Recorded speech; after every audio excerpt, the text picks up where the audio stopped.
देखिए पहली बड़ी खबर, अहम खबर, खबर यह है कि चीन ने अपने कई डिस्ट्रॉयर्स और अपने जंगी जहाज स्ट्रेट ऑफ हॉर्मूज के करीब भेज दिए हैं। ऐसी जानकारियां सामने आ रही हैं।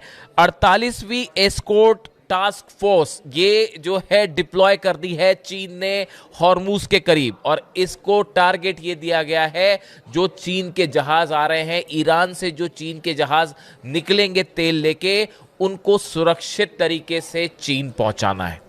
इसके लिए चीन ने अपनी नेवी तैनात कर दी है। हॉर्मूज में कई जंगी जहाज देखे गए हैं और 48वीं एस्कॉर्ट टास्क फोर्स जो है वो वहां मौजूद है। साथ में कई चीन के डिस्ट्रॉयर्स होने की भी खबरें हैं।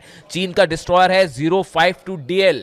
ये कई संख्या में ये डिस्ट्रॉयर्स वहां तैनात कर दिए गए हैं। यानी चीन ने हॉर्मूज को लेकर अब बड़ा एक्शन ले लिया है, क्योंकि शायद अब जिस तरह से डोनाल्ड ट्रंप घेर कर खड़े हैं, उसके बाद अब चीन का धैर्य जवाब देने लगा है, क्योंकि चीन की इकॉनमी को सीधा अफेक्ट हो रहा है। ईरान का ऑयल सप्लाई रुक चुका है, खासतौर पर जो चीन जाता था। उसके बाद अब चीन ने ये बड़ा कदम उठाया है और अपनी नेवी को जो है भेज दिया है स्ट्रेट ऑफ हॉर्मूज, और अदन की खाड़ी में भी कुछ जहाज पहुंच गए हैं चाइना के। इस तरह की खबरें हैं जो कि कई अलग अलग डिफेंस सोर्सेज से बाहर आ रही हैं, और इसमें डिस्ट्रॉयर्स भी हैं। यानी चीन का प्लान साफ है कि डोनाल्ड ट्रंप भले अपना जो है जहाज लेके खड़े रहे, लेकिन हमारे जहाजों को छूने की जरूरत नहीं है। हम ईरान के साथ अपना तेल का व्यापार जारी रखेंगे। अब ये एक ऐसा मौका है इस जंग में जब सीधे तौर पर चीन की जो ये एस्कॉर्ट टास्क फोर्स है, इसके जहाज और अमेरिका के जहाज आमने सामने हो सकते हैं। देखिए मामला अब यहां से जो है थोड़ा सा बिगड़ता जा रहा है, और मामला जो है वो ईरान और अमेरिका के बीच था, अब ये ऑयल वॉर में बदल रहा है। मामला शुरू हुआ था यूरेनियम से और न्यूक्लियर से, न्यूक्लियर प्रोग्राम को लेकर, लेकिन अब ये ऑयल वॉर हो चुका है। तो ये पहला मौका होगा जब चीन के जहाज और अमेरिका के जहाज आमने सामने हो सकते हैं। देखिए इसके अलावा ये भी बताया जा रहा है कि जिस तरह से डोनाल्ड ट्रंप ने ये फैसला किया है कि अभी लंबे समय तक चल सकता है, जो नाकाबंदी कर रखी है ये लंबे समय तक चल सकती है, और डोनाल्ड ट्रंप इसको बड़ा सफल बता रहे हैं। ऐसी सूरत में चीन ने ये फैसला कर लिया है कि अब अमेरिका को सप्लाई होने वाला रेयर अर्थ मटेरियल और बाकी का जो सामान है जो कि अमेरिका चीन से आयात करता है, इस पर रोक लगाई जा सकती है। देखिए मैंने आपको पहले ही कहा था, 4-5 दिन पहले मैंने जो वीडियो बनाया था उसमें मैंने आपको कहा था कि चीन की तरफ से जो पहला एक्शन होगा वो अमेरिका को सप्लाई होने वाला रेयर अर्थ मटेरियल जो है, रेयर अर्थ मटेरियल जो है वो रोक दिया जाएगा। और वैसा ही होता आगे बढ़ता दिख रहा है मामला कि अमेरिका जो सामान जाता है चीन से वो रोक दिया जाएगा। ट्रंप का दौरा है चाइना का, उसके पहले ये सब डेवलपमेंट बता रहे हैं कि तनाव चरम पर पहुंचता जा रहा है अमेरिका और चीन के बीच में। इसके साथ देखिए खबरें ये भी आ रही हैं, मैं चीन की बात क्यों कर रहा हूं आपको बताऊंगा। चीन ने साउथ चाइना सी में सिचुआन तैनात कर दिया है। ये ड्रोन कैरियर है, ये वो जहाज है, जंगी जहाज है जो कि ड्रोन कैरियर है, अपने साथ ड्रोन लेके चलता है, और GJ-11 ड्रोन्स जो है चाइना के वो इसमें तैनात कर दिए गए। ये काफ़ी सारे डेवलपमेंट हैं जो चाइना ये इंडिकेट कर रहा है कि अब अगर ज़रूरत पड़ेगी तो हम अपनी नौसेना का इस्तेमाल करेंगे स्ट्रेट ऑफ हॉर्मूज में जहाज़ों को सुरक्षित निकालने के लिए। ये संदेश दिया जा रहा है। और ये बड़े बड़े डेवलपमेंट कब हुए हैं? बिश्केक में SCO समिट होती है, उसमें चीन और ईरान के रक्षा मंत्री की मुलाकात होती है, और उस मुलाकात के फौरन बाद चीन की तरफ से ये खबरें आनी शुरू हो जाती है। यानी आप देखिए एक बड़ा कोऑपरेशन चल रहा है चीन और ईरान के बीच में। इसके बारे में सभी जानते हैं, वॉर के समय भी था, लेकिन अब ये स्ट्रेट ऑफ हॉर्मूज को लेकर बड़ा डेवलपमेंट। दूसरा देखिए एक और अहम खबर, हम स्ट्रेट ऑफ हॉर्मूज में आए। कल आपने कई जगह देखा जिस तरह से खबरें सामने आई कि व्लादिमीर पुतिन ने डोनाल्ड ट्रंप से 90 मिनट तक बात की। अब सवाल ये है, मैंने इसको लेकर डोनाल्ड ट्रंप के जितने बयान छके, अमेरिका के जितने बड़े अखबार हैं, न्यूज़ चैनल्स हैं, अलग अलग वेबसाइट्स हैं, इनको सबको मैंने बड़ी माइन्यूटली समझने की कोशिश की। देखिए 90 मिनट तक अगर पुतिन ट्रंप से बात करते हैं तो निश्चित तौर पे सबसे बड़ा मुद्दा हॉर्मूज था। इसमें कोई शक नहीं है। अब इसमें पुतिन क्या कहना चाह रहे हैं और डोनाल्ड ट्रंप ने क्या जवाब दिया, इसमें मैं बड़ा खंगालता रहा। जो सबसे इंपॉर्टेंट बात निकल के सामने आई वो ये, डोनाल्ड ट्रंप ने खुद ही ये बात बताई कि पुतिन ने ये प्रस्ताव सामने रखा है कि ईरान का जो यूरेनियम है उसको लेकर रूस जो है वो बड़ी मध्यस्थता कर सकता है, और शायद पुतिन ने अपना वो प्रस्ताव फिर से दोहराया कि अगर जरूरत है तो ईरान अपना यूरेनियम हमें सौंप दे, हम इसके लिए तैयार हैं। इस तरह की बात संभवतः पुतिन ने सामने रखी।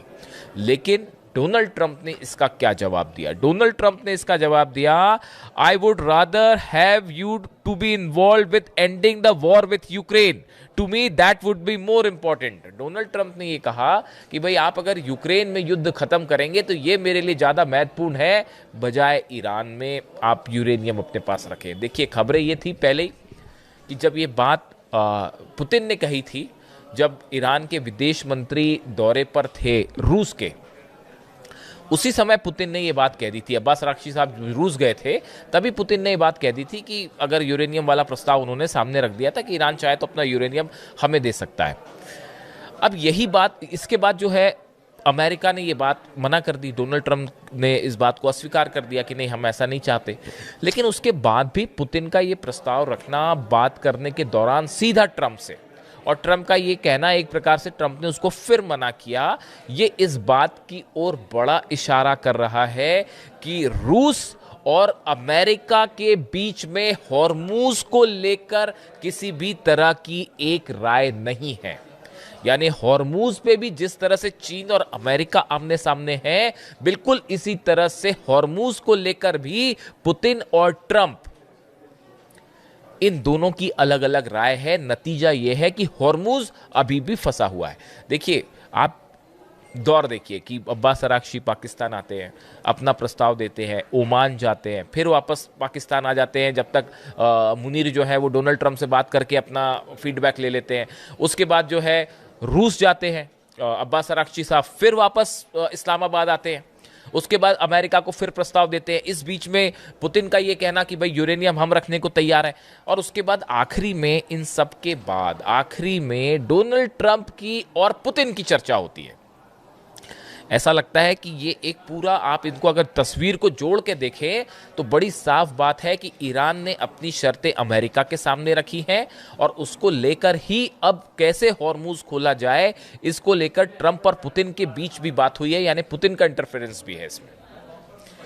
लेकिन जो खबरें हैं, जो ये डिस्कशंस बता रहे हैं ट्रंप और पुतिन के, जो बातें सामने आई, उससे लगता है कि हॉर्मूज को लेकर ट्रंप और पुतिन एक राय नहीं है, और जब तक ट्रंप और पुतिन एक राय नहीं होंगे तब तक हॉर्मूज खुलना मुश्किल है। इस बात को भी समझिए। नतीजा क्या है उसका?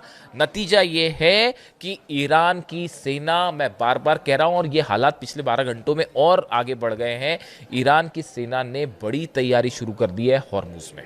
एक तो हॉर्मूज में ये जो छोटी बोट्स हैं, इनकी एक परेड निकाली गई स्ट्रेट ऑफ हॉर्मूज में।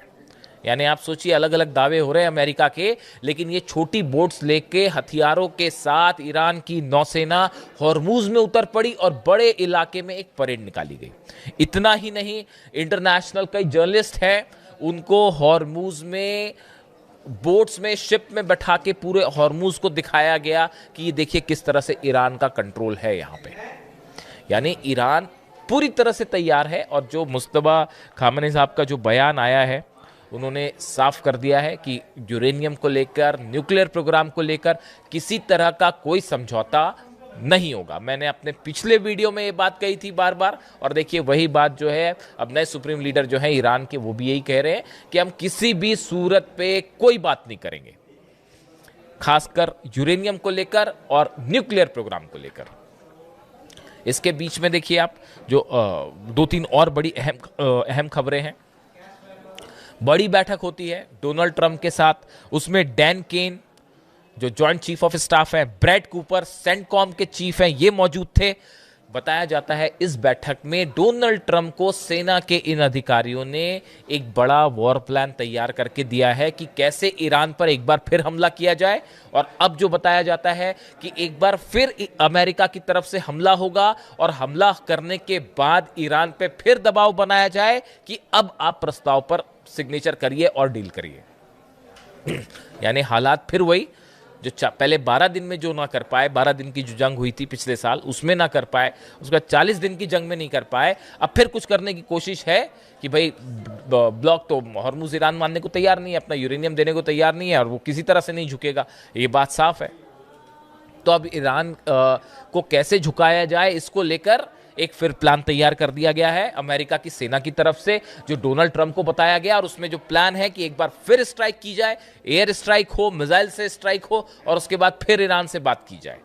लेकिन अभी तक ये बात पता नहीं क्यों समझ नहीं आ रही अमेरिका को अब तक कि आप उससे क्या हासिल करेंगे। अगर आप ईरान पे हमले करेंगे भी तो उससे आप क्या हासिल करेंगे। आप अगर ईरान के एनर्जी सेंटर्स पे हमले करेंगे तो उस समय ईरान क्या कर रहा होगा ये भी सोचना चाहिए आपको। उस समय बाबल मंदेब का क्या होगा ये भी सोचना चाहिए आपको। सऊदी अरब के तेल के कुओं का क्या होगा ये भी सोचना चाहिए। यूएई की जितनी ऑयल रिफाइनरीज हैं उसका क्या होगा। जॉर्डन में जो हालात है उसमें क्या होगा। बहरीन की कंपनीज का क्या होगा। आईटी फर्म्स का क्या होगा। तेल की जितनी पाइपलाइंस है सऊदी अरब में उसका क्या होगा ये भी सोचना चाहिए कि फतह 2 क्या कर रही होगी, खुर्रम शहर क्या करेगी और सेजिल क्या करेगी ये भी सोच लीजिए। और अबू मेहदी जो एंटी शिप मिसाइल्स हैं वो अगर एक साथ 200-300 मिसाइल्स फायर हो गई तो कितने जहाजों पर क्या हमले हो सकते हैं ये भी बड़े देखने की बात है। यही कैलकुलेशन करके अब तक हमला नहीं कर पाए, अब तक हमला नहीं किया। लेकिन अब बताया जा रहा है कि भाई एक और प्लान तैयार है और डोनाल्ड ट्रंप कह रहे हैं कि अच्छा, डोनाल्ड ट्रंप के बयान भी बड़े हैरान करने वाले थे, कल आपने देखे ही होंगे। हालांकि उस पर ज़्यादा गंभीरता से लेने की ज़रूरत नहीं है, कोई भी नहीं लेता तो बात करने का भी ज़्यादा फायदा नहीं है। बट आप देखिए फिर भी तूफान आ रहा है कह रहे हैं, खुद ही कह रहे हैं कि तूफान आने वाला है। फिर ये कह रहे हैं कि I am no more a mister nice guy, अब मैं अच्छा इंसान नहीं रहा हूँ। फिर उसके बाद जो है वो उन्होंने एक वो अपने हाथ में गन लेकर जो तस्वीर एआई से बनी तस्वीर दिखाई टर्मिनेटर अंदाज में, काला चश्मा, काला कोट, काली टाई लगा के वो हाथ में गन लेके खड़े हुए हैं। तो मैं देख रहा था कि मतलब क्या ही बोला जाए, कॉमिक कैरेक्टर्स जो होते हैं ना उस टाइप का हालात है वो, और क्या ही कहा जा सकता है। खैर ठीक है, मतलब एक तस्वीर मुझे वो भी याद आती है जब शायद अक्टूबर 2024 की बात थी, जब तेहरान की मॉस्क में अली खामेनी साहब हाथ में गन लेकर सामने आए थे। उसको कहते हैं अंदाज, और जो मैसेज उन्होंने दिया था आप सोच लीजिए कहाँ अली खामेनी साहब थे और कहाँ डोनाल्ड ट्रंप की ये एआई वीडियोस हैं। मतलब बड़ी हैरानी होती है मुझे तो कभी कभी कि कैसे कोई राष्ट्रपति जो है वो इस तरह से तस्वीरें अपनी। खैर इसके अलावा देखिए जो अब कुल मिला के अब सारांश ये है, हकीकत ये है कि हॉर्मूज को लेकर एक बड़ा ऑयल वॉर शुरू हो चुका है और ये ऑयल वॉर अब सीधा अमेरिका और चीन के बीच में है। रूस और अमेरिका के बीच में बड़ा डेडलॉक हो गया है। लेकिन इस एक बात मैं आपसे और कहना चाहूँगा यहाँ पे कि देखिए जहाँ तक रूस का सवाल है, डोनेट्स्क की बात करें आप, लुहांस्क की बात करें, खेरसॉन की बात करें, या फिर इसके अलावा जेपोरिजिया की बात करें, ये यूक्रेन के वो इलाके हैं जिस पे इस समय रूस की सेना है और रूस ये दावा कर रहा है कि ये अब इलाके हमारे होने चाहिए। बड़ा नज़र रखिएगा इस बात को लेकर कि इस पे अब रूस का क्या एक्शन होता है और क्या इन एरियाज में एक्शन के साथ साथ हॉर्मूज को लेकर भी कोई खबर आती है। अभी मैं कोई दावा नहीं करना चाहता, समझदार को इशारा काफ़ी होता है। नज़रें बनाए रखिएगा इस चीज़ को लेकर कि यूक्रेन वॉर के ये जो 5 जगह है जिन पर रूस दावा कर रहा है, इसको लेकर क्या खबर आती है और हॉर्मूज में क्या डेवलपमेंट्स होते हैं। कई सारी चीज़ें ऐसी होती हैं जो पर्दों के पीछे होती हैं, उसको समझने की ज़रूरत होती है बस।